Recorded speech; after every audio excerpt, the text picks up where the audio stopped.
ஒரு விஷயம் சொல்கிறேங்க, நல்லா கேளுங்க. எத்தனையோ பேரெல்லாம் என்னென்னமோ சொல்லியிருப்பாங்க. நான் சொல்கிறேங்க, நான் ஜெகநாதனுங்க, ஜெகநாதன் சாமிகள், சரிங்களா? அதான் வந்துங்க, இந்த இந்த மேனி இருக்கலங்க, இந்த மேனி, இந்த உடம்பு வந்து கடவுள் படைத்ததுங்க, இறைவன் படைத்தது. இறைவன் படைத்த உயிருங்குது. 3 இன்ச்சு 4 இன்ச்சு வாயிலிருந்து வெளியே வருது ஒரு உருவம், ஒரு குழந்தை உருவம், இல்லைங்களா?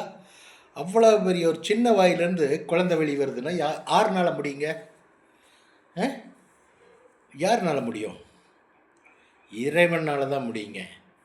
அந்தளவுக்கு பக்கமாக வெளியே கொண்டு வந்து நம்மளை மண் உலகத்தில் விடுறாரு.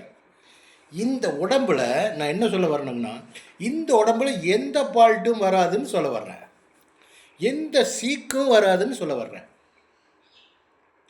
எந்த உடைய வியாதியும் இந்த உடம்புல வராது அப்படிங்க சொல்கிறேன். என்னங்க, ஏன் இப்படி அடித்து சொல்கிறேன்னா சத்திய நேர்மை தரும் பிரகாரம் உங்களுக்கு என்ன வகுத்து இருக்குதோ அந்த வழியில் மட்டும் வாழ்ந்து பாருங்கள். இந்த உடம்புல எந்த சீக்கும் வராது, சாக வரையிலும். அப்போ உயிர் எப்படி போகுன்னு கூட நீங்கள் யோசனை பண்ணலாம். உயிர் எப்படி போகும்னால், நீங்கள் நீண்ட நாள் வாழ்ந்து உங்களோட ஆயுசு வந்து 70 வயசு வரையில் எழுதியிருக்குன்னு வைங்களேன்.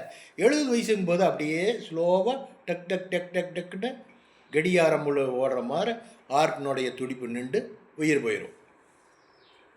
அல்லோலுப்பட்டு உயிர் போகவே வேண்டாம்.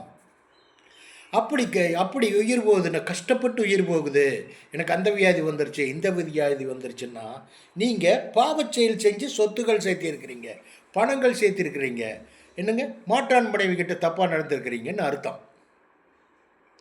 உங்களுக்கு சீக்குன்னு வந்துட்டாவே அதாங்க. உடம்புக்கு சரியில்லைன்னு வந்துட்டாவே பாவம், ஏதோ ஒரு பாவத்தை செஞ்சுருக்கிறீங்கன்னு அர்த்தம். இதுதாங்க உண்மை. புரிஞ்சுதுங்களா? என் பேர் ஜெகநாதனுங்க. நான் கோவை மாவட்டத்தை சேர்ந்த ஆர்எஸ்புரத்தில் இருக்கேன். நான் கிட்டத்தட்ட ஒரு 60 வருஷமாக இறைவனை கும்பிட்றேன். என்னைக்கு ஜெனிச்சனோ, என்னைக்கு விவரம் தெரிஞ்சதோ, அன்னையிலேருந்து முருகன் தான் எனக்கு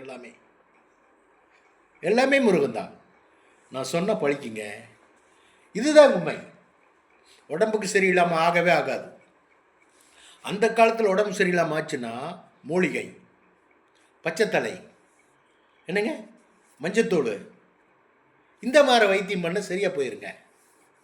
உடம்பு காய்ச்சல் வந்துட்டு பச்சைக்கால் பூரா இதெல்லாம் நல்லெண்ணெயெல்லாம் போட்டு காய்ச்சி உடம்பு பூரா தேய்ச்சிட்டு படுத்துட்டு காலையில் காய்ச்சல் போயிடும். அந்த காலத்தினுடைய வைத்தியம் இது. இறைவன் கண்டுபிடிச்ச வைத்தியங்கன்னு சொல்ல வர்றேன். வச்சுட்டுங்களா? பாய்.